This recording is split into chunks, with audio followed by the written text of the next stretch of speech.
போன எபிசோட் வந்து hero cultivation பண்றதோட பார்த்தோம். அதுல இருந்து பாக்கி எபிசோட் அப்படியே பார்ப்போம். இப்ப ஸ்டார்டிங்கே வந்து ஒரு போட்டி தான் நடத்த போறாங்க. இன்னைக்கு இங்க ஷென் குடும்பத்துக்கு தான் போட்டி நடக்க போகுது. இந்த போட்டியில ஜெயிக்க போறவங்களுக்கு கிளானோட தலைவனா மாறிக்கிற பொறுப்பு கிடைக்கும். இந்த போட்டியை பாக்குறதுக்காக வந்த எல்லாருக்குமே நான் முதல்ல நன்றி சொல்லிக்கிறேன். உன் பையன்கிட்ட இப்ப ஆன்மீக நரம்பு வர இருக்கு. நீ இப்ப இந்த போட்டியில கண்டிப்பா கலந்துக்கலாம். கடைசி வரைக்கும் இந்த போட்டியில நீனா அப்படிதான் ஷென் குடும்பம் உங்க எல்லாருக்கும் கிடைக்கும். இப்போதைக்கு இவன் தான் ஷென் குடும்பத்தோட தலைவனா இருக்கான். அதனால நீ தான் முதல்ல சண்டைக்கு போக போற.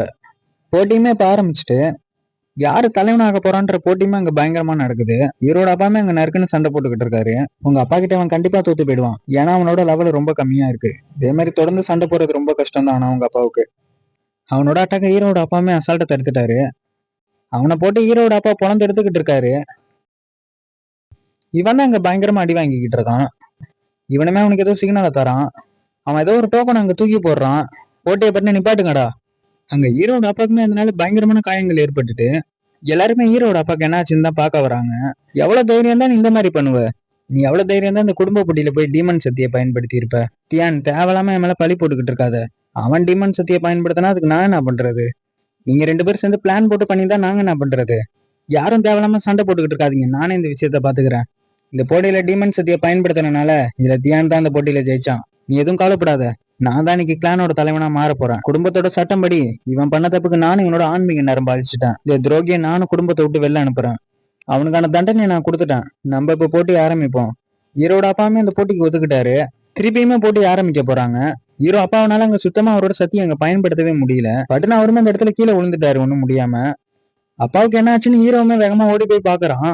அவங்க அப்பா கையை பிடிச்சி ஹீரோவுமே அங்க அழுதுகிட்டு தான் இருக்கான். என்ன பண்றேன்னு தெரியாம. பெரியவர் இந்த போட்டியில யார் ஜெயிச்சான்னு நீங்க சீக்கிரமா சொல்லிடுங்க. டே நீ அப்பாவை பத்திரமா பாத்துக்க. நான் அப்பாவுக்கு பதிலா போய் சண்டை போடுறேன். இவனுக்கும் ஹீரோவுக்கும் தான் இப்ப சண்டை நடக்க போகுது. இவனா பட்டின இடத்த ஐஸா மாத்திட்டான். 2 பேருக்கு இடையில அங்க சண்டையுமே ஆரம்பிச்சுட்டு ஹீரோ அவனோட அட்டாக் எல்லாத்தையுமே அசால்ட்டா தடுத்துட்டான். ஹீரோ ஒரு பக்கம் நெருப்பு பவரும் ஒரு பக்கம் டிராகன் பவரையும் பயன்படுத்துறான். உங்ககிட்ட 2 விதமான சக்தி இருந்தா அதை பார்த்து நான் பயந்துருவானா என்ன? 2 பேருக்கு இடையில சண்டையுமே ரொம்ப பயங்கரமா நடக்குது. ஹீரோ தான் அவன்கிட்ட இப்ப பயங்கரமா அடி வாங்குறான். ஹீரோவை பற்றி அவன் ஒரு பக்கம் பொழந்து எடுத்துக்கிட்டு இருக்கான். ஹீரோவுமே அங்க பயங்கரமா அடி வாங்கிட்டான். அவன்கிட்ட ஹீரோவுமே இப்ப வசமா மாட்டிக்கிட்டான். பெரியவரே நீங்களே பார்த்திருப்பீங்க. சீக்கிரமா உங்களோட முடிவை சொல்லுங்க. ஹீரோ வந்து திருப்பியும் சண்டை போடுறதுக்காக ஏஞ்சிட்டான். எதுக்காகடா நீ திருப்பி இந்த மாதிரி பண்ணிக்கிட்டு இருக்க? அவனுக்கு எவ்வளவு தைரியம் இருந்தா எங்க அப்பா இந்த மாதிரி பண்ணிருப்பான். இன்னைக்கு நான் தான் இந்த இடத்துல ஜெயிக்க போறேன். இந்த குப்பைன்னு உயிரோட தான் இருக்கா? இன்னைக்கு நீ என் கையில சாகதான்டா போற. ஹீரோ வந்து அங்க டிராகன் சக்தியை பயன்படுத்துறான். அவனுமே ஹீரோ கிட்ட லைட்டா அடியை வாங்கிட்டான். சரியான கோபத்துல தான் ஹீரோவுமே இருக்கான். ஐசால இவனுமே ஒரு பாம்பை உருவாக்கிட்டான். 2 பேருக்கு இடையில சண்டையுமே ஆரம்பிச்சுட்டு ஹீரோ அவன்கிட்ட திருப்பியுமே மாட்டிக்கிட்டான். இந்த சத்தியை வச்சு உன்னால அவனை தோக்கடிக்க முடியாதுடா. நான் இன்னும் சண்டை தானே போட்டுக்கிட்டு இருக்கேன். அதுக்கான ஏன் அந்த மாதிரி சொல்ற? அவன்கிட்ட திருப்பி ஹீரோ பயங்கரமா அடி வாங்கிட்டான். நானும் பாக்குறேன் ரொம்ப திமிராதான் நீ இருக்க. எவ்வளவு தைரியம் தான் நீ இந்த மாதிரி பண்ணுவ? ஹீரோவை போட்டு அவன் மானகனியமா கடிச்சுக்கிட்டு இருக்கான். நீ ஒரு குப்பன்றது அதுக்குன்னு அவன் மறந்துட்ட. அங்க ஹீரோவால சுத்தமா எதுவும் பண்ண முடியல. உன் கதை இன்னைக்கு இதோட முடிய போகுதுடா. அதுல ஹீரோவுமே வசமா மாட்டிக்கிட்டான். ஹீரோ சுத்தி ஏதோ ஒரு ஃபார்மேஷனுமே ஆக்டிவ் ஆகுது. அந்த தெய்வீக பொண்ணு தான் அங்க ஹீரோக்குமே உதவி பண்ணுது. ஏகப்பட்ட சக்தி ஹீரோ உடம்புக்குள்ள போயிட்டு இருக்கு. ஹீரோ அந்த இடத்துல வேற லெவலுக்கு மாறிட்டான். எல்லாருமே இப்படி அங்க என்ன நடக்குன்னு தான் பாத்துக்கிட்டு இருக்காங்க. ஹீரோட சத்தியை பார்த்து அங்க எல்லாரும் மிரண்டு போயிட்டாங்க. இப்ப ஹீரோ கிட்ட இவன் தான் வசமா மாட்டிக்கிட்டான். ஹீரோட பவர் ரொம்ப அதிகமா இருக்கு அந்த இடத்துல. அவன் பண்ண அட்டாக் இப்ப ஹீரோ அட்டைய போட்டுக்கிட்டான். தப்பிச்சு தப்பிச்சு தான் இவனுமே போயிட்டு இருக்கான். நீ எங்க போறன்னு ஹீரோ பிடிச்சு பட்டுன்னு உள்ள போட்டுட்டான். ஹீரோ கிட்ட வசமா மாட்டிக்கிட்டான். அவனை போட்டு ஹீரோ பொழந்து எடுத்துக்கிட்டு இருக்கான் மானங்கனையுமா. ஹீரோட சத்தியை தாண்டி அவனால எதுவும் பண்ண முடியல. நீ பண்ணதுக்கெல்லாம் இது பத்தாதுடா. எவ்வளவு தைரியம் தான் எங்க அப்பாவை சாவடிக்க பார்த்திருப்ப. தாறுமாறா போட்டு அடிச்சுக்கிட்டு இருக்கான் ஹீரோவுமே. இவன் தான் இப்போதைக்கு ஹீரோ கிட்ட வசமா மாட்டிக்கிட்டான். வெர்மலியன் பறவையோட சக்தியை தான் அங்க பயன்படுத்துறான்.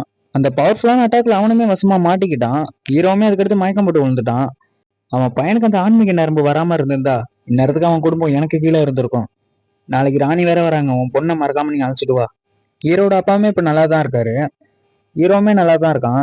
ஹீரோ வந்து அவங்க அப்பா ரெஸ்ட் எடுக்க சொல்லிட்டு அவருமே இங்கிருந்து கிளம்பி போயிட்டாரு. ஹீரோ வந்து கேக்குறான் அந்த மாதிரி ஷூ எங்க போனாங்கன்னு. என் தங்கச்சி பத்திக்கு கொஞ்சம் மயக்கத்துல தான் இருக்கா. அவனை நீ எப்படி தோக்கடிச்சேன்னு உனக்கு ஏதாச்சும் ஞாபகத்துல இருக்கா? அவங்கதான் எனக்கு உதவி பண்ணாங்களா? ஷூவுக்குமே நான் நன்றி சொல்ல வேண்டியது இருக்கு. அவங்க இப்ப நல்லா தானே இருக்காங்க. அவகிட்ட கடைசியா இருந்த ஆன்மீக சக்தியை தான் உனக்கு அங்க கொடுத்தா. நான் எப்படி இப்ப அவங்களுக்கு உதவி பண்றது? நீ அவளுக்கு உதவி பண்ண நினைச்சனா நீ நல்லா ட்ரைனிங் எடுத்தாலே போதும் அதுக்கு. அதுக்கடுத்து ஹீரோவுமே ட்ரைனிங் தான் எடுத்துக்கிட்டு இருக்கான். அவன் ட்ரைனிங் எடுக்கிறத தான் இவங்களும் பாத்துக்கிட்டு இருக்காங்க. இந்த மாதிரி ஹீரோ வந்து கேக்குறான், இந்த மின்னல் சக்தியை நான் உள்ள எடுத்துக்கிட்டா டிராகனோட சக்தியை என்னால வெளில எடுத்துட்டு வர முடியுமான்னு கேக்குறான். மின்னல் சத்திய. ஆமா, அதுவுமே ஒரு நல்ல வழிதான். என்ன நீ சாவை பார்த்து பயப்படாம இருந்தா போதும்.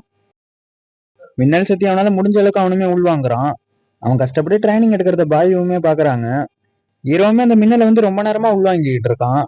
உன் காயங்கள்லாம் இன்னும் பெருசா ஆறவே இல்லை, அதுக்கான போட்டு இவ்வளவு கஷ்டப்பட்டுக்கிட்டு இருக்காத. அந்த யாவு வேற கல்யாணத்துக்கான வேலையை ஆரம்பிச்சிட்டான். அவன் ஏதோ சீக்கிரட்டான ஆயுதமும் வச்சிருக்கான். அந்த யாவு குடும்பத்தோட முக்கியமான வேலையை மற்ற குடும்பத்தெல்லாம் ஆட்டைய போடுறதுதான். நேற்று என்கிட்ட அடி வாங்கினவன் திருப்பி வச்சு வேலை பண்றது கூட வாய்ப்பு இருக்கு அவன் கூட. முதல்ல நீ உன்னோட கல்டிவேஷனை மேம்படுத்துறத பாரு. உன்னோட கட்டுப்பாட்டுல எல்லாமே இன்னைக்கு இருக்காது. எதை நினைச்சு நீ இப்படி கஷ்டப்படுறேன்னு என்கிட்ட நேராவே சொல்லாம சியாங்க நினைச்சுதான் நான் கவலைப்பட்டுக்கிட்டு இருக்கேன். நானுமே நேற்று அவளுக்கு ஒரு தகவல் அனுப்புனேன். அவன் எனக்கு இன்னுமே பதில் சொல்லல. அதுக்கு உன் மண்டையை போட்டு இப்படி குழப்பிக்கிட்டு இருந்தனா சத்தி எல்லாமே வேஸ்டா போயிடும் பாத்துக்க. அப்புறமா நாள் முழுக்க நீ அவளை நினைச்சுக்கிட்டு படுத்து தூங்க வேண்டியதுதான். நான் தெளிவா தான் இருக்கேன், கவலைப்படாதீங்க. சரி, சூவோட சத்தியை போட்டு இப்படியே வீணாக்கிட்டு இருக்காத. அதுக்கடுத்து ஹீரோவுமே திருப்பி ட்ரைனிங் தான் எடுத்துக்கிட்டு இருக்கான். விடிகிற வரைக்கும் ஹீரோவுமே ட்ரைனிங் தான் எடுத்துக்கிட்டு இருந்திருக்கான். இவ்வளவு ட்ரைனிங் எடுத்தனால அந்த மின்னல் சக்தியை வெளியே எடுத்துட்டு வர முடியல. பாயுமே இங்கதான் குளிச்சுக்கிட்டு இருக்காங்க. நீங்க இங்க இருப்பீங்கன்னு எனக்கு சுத்தமா தெரியாது, எதுவும் தப்பா எடுத்துக்காதீங்க. நான் எதுவும் தப்பா எடுத்துக்கல, நீ கவலைப்படாத. வேற யாரும் அந்த இடத்துக்குள்ள வந்திருக்காங்கன்றது பாய்க்குமே தெரிஞ்சுட்டு அதுக்கடுத்து ஹீரோவுமே உள்ள வந்து அவங்க எல்லாரையும் பொழக்க ஆரம்பிச்சிட்டான். உன்னை யார் இங்க அனுப்புனான்னு என்கிட்ட உண்மையை சொல்லிடு. அந்த யாவ் குடும்பத்தை சேர்ந்த அந்த பையன் தான் இங்க வந்திருக்கான். எல்லாரும் சொல்ற மாதிரி நீ ரொம்ப ஸ்ட்ராங் ஆயிட்டியோ? இவங்களாம் எனக்கு ஒரு சாதாரண வேலைக்காரங்க பட்டுதான். உன் சியாங்க என்ன சொல்றது? அவளுக்கு எனக்கு சீக்கிரமா இப்ப கல்யாண நாள் வேற வரப்போகுது. ஏதாச்சும் இங்க வந்து லூசு தானமா பேசிக்கிட்டு இருக்காத. டேய் தம்பி, உனக்கு இன்னும் சரியா எதுவும் தெரியல. அவங்க அப்பா எனக்கு வாக்கு கொடுத்துட்டாரு. அவ நம்மள எனக்கு தான் சொந்தம். அவ இதுக்கு கண்டிப்பா ஒத்துருக்க மாட்டா. அவளோட முடிவுலாம் எனக்கு தேவை கிடையாது, புரியுதா? நான் இதை அவளை சிக்கத்துல விடுற மாதிரி கிடையாது. அவளோட ஒரு முடியை நீ ஏதாச்சும் பண்ணாலுமே என் கையில கண்டிப்பா செத்து போயிடுவ. நீ அதுக்கான அவசரப்படாத. நம்ம ஒரு போட்டி வச்சுப்போம். அதுல நீ ஜெயிச்சனா நான் அவளை வாங்கிட்டே தந்துடுறேன். அவ ஒன்னும் ஒரு விளையாட்டு பொருள் கிடையாது, புரியுதா? நம்ம போட்டி வச்சுப்போம். அப்படி நீ தோத்துட்டனா உன் வாழ்க்கை முழுக்க அவளை பார்க்கவே கூடாது. சரி பாப்போம், இன்னும் 3 நாளா நீ தான் எல்லாரும் காலையும் போய் கெஞ்ச போற. ஹீரோ சரியான கோவத்துலதான் இருக்கான். அதோட வேற இடத்த தான் காட்டுறாங்க. 2 பேருக்கு இடையில போட்டி இருக்கிறது எதுக்காக என்கிட்ட சொல்லவே இல்லை. அந்த பையன் ஹீரோக்கு ஏதாச்சும் ஆபத்து செய்யதான் பார்ப்பான். யாவ் குடும்பம் வந்து சீக்கிரமா ஷென் குடும்பத்தை எடுத்துக்க போகுது. அதனால நானுமே ஒரு நல்ல முடிவை வேற எடுத்தாகணும். சியாங்கமே இங்க இருந்து வெளில போலான்னு தான் பாக்குறாங்க. கோவத்துல அந்த பொண்ணுமே அங்க சண்டை போட ஆரம்பிச்சுட்டு, இந்த சின்ன வயசுல உங்ககிட்ட ஆயுதங்களை கட்டுப்படுத்துற கால ரொம்ப அருமையா தான் இருக்கு. நீ என்னோட சீடன் ஆகிறதுக்கு எல்லா தகுதியுமே இருக்கு. ஆயுதம் சாம்ராஜ்யத்தோட தேவி தான் இந்த இடத்துக்கு வந்திருக்காங்க. எல்லாருமே இப்ப அவங்களுக்கு தான் ஒரு வணக்கத்தை வைக்கிறாங்க. எதுக்காக என் பின்னாடி வந்துகிட்டு இருக்க? சியாங் வந்து தேவி கிட்ட ஏதோ ஒரு உதவி கேக்குறாங்க. சுவதான் பாயுமே பார்க்க போறாங்க. அதுக்கடுத்து சூவுமே அங்க கண்ணை திறந்துட்டாங்க. ஹீரோ என்ன பண்றான்னு சூக்கு அவங்களுமே காட்டுறாங்க. அந்த பையன் மேல அவனுக்கு என்ன காதல் கீதல் வந்துட்டான்னு அப்படிலாம் சொல்லிட முடியாது. அவங்க அப்பாவை காப்பாத்துறதுக்காக அவன் உயிரை கொடுக்க கூட துணிஞ்சிட்டான். கண்டிப்பா அவனை நம்ம நம்பலாம். இந்த இடத்துலதான் ஹீரோக்கும் அவனுக்கும் இப்ப போட்டி நடக்க போகுது. உங்களை பத்தி நான் நிறையவே கேள்விப்பட்டிருக்கேன். உங்க பேருக்கு ஏத்த மாதிரி தான் நீங்களும் வாழ்ந்துகிட்டு இருக்கீங்க. சியாங்கோட அப்பாவுமே வந்துட்டாரு. இந்த போட்டியில ஹீரோ தொத்து போயிட்டாலும் சியாங்குமே அவங்களை உதவி பண்ண சொல்றாங்க. 2 பேருக்கு இடையில இப்ப போட்டியுமே ஆரம்பிக்க போகுது. இவங்கிட்ட இருக்கிறது அந்த டிராகனோட ஃபீனிக்ஸோட சத்தியாச்சு. 2 பேருக்கும் அங்க சண்டையுமே ஆரம்பிச்சுட்டு இவனுமே ஹீரோட அட்டாக்கெல்லாம் அசால்ட்டா தடுத்துட்டான். நெருப்பு டிராகன் சக்தி தான் அங்க ஹீரோ பயன்படுத்துறான். இவனும் அடிச்சு பறக்க விட்டுட்டான் ஹீரோவிய. நான் நினைச்சு கூட பாக்கல நீ திரும்பி ஏஞ்சி நிப்பான்னு. பரவாயில்ல, நானும் பாக்குறேன் நீ எவ்வளவு நேரம் தான் தாக்கு பிடிக்கிறேன்னு. 2 பேருக்கு திருப்பியுமே சண்டை ஆரம்பிச்சுட்டு அவங்கிட்ட தலைவன் திருப்பியுமே அடிய வாங்கிட்டான். கடவுள இன்னைக்கு என் பக்கம் தான்டா நிக்கிறாரு. 2 பேருக்கு இடையில சண்டையுமே அங்க ரொம்ப பயங்கரமா நடக்குது. ஹீரோ வந்து ஃபயரை வச்சு தாக்க ஆரம்பிச்சிட்டான். இவனுமே அதுல சரியான அடி ஒண்ணு வாங்கிட்டான். இதான் கரெக்டான நேரமா இருக்கும்னு ஹீரோமே அங்க தண்டர் டிராகனை வெளில எடுத்துட்டு வர பாக்குறான். ஹீரோக்கு அங்க தண்டர் டிராகன் பவருமே கிடைச்சிட்டு, நீ அதுக்குன்னு எப்படி 5வது லெவலுக்கு போன? இவ்வளவு சக்தி உனக்கு எங்க இருந்து வந்தது? இப்ப கடவுள் வந்து என் பக்கத்துல இருக்காரு. உன்னால சண்டை போட முடியலன்னா இதோட விட்டுரு. திருப்பியுமே 2 பேருக்கு சண்டை ஆரம்பிச்சுட்டு இவனோட சத்தியமே இப்ப ரொம்ப அதிகமான மாதிரி தான் தெரியுது. ஹீரோ வந்து அவனோட தண்டர் பவர் அங்க பயன்படுத்துறான். ஹீரோவுமே அந்த மின்னல் சக்தியை பயன்படுத்த கத்துக்கிட்டான். ஹீரோவுமே அங்க வேகமா நகர ஆரம்பிச்சிட்டான். இவனை போட்டு ஹீரோவுமே அங்க பொழந்து எடுத்துக்கிட்டு இருக்கான். இவனால அங்க எதுவுமே இப்ப பண்ண முடியல. இவனே ஹீரோ கிட்ட இன்னைக்கு வாயை கொடுத்து வசமா மாட்டிக்கிட்டான். ஹீரோ வானத்துல விட்டு கூட அவனை பொழக்க ஆரம்பிச்சிட்டான். இவனால அங்க சுத்தமா எதுவும் பண்ண முடியல. கடைசியா ஹீரோவுமே ஒரு மரணடியை வச்சு விட்டுட்டான். சேங்க அப்பாவுக்கு என்ன பண்றதுன்னு இப்ப அங்க தெரியல ஒன்னும். இனிமேல் நீ அவன் பக்கம் கூட வரக்கூடாது. சூ குடும்பத்துக்கும் ஷென் குடும்பத்துக்கும் உனக்கு இனிமேல் வரதுக்கு அனுமதியே கிடையாது.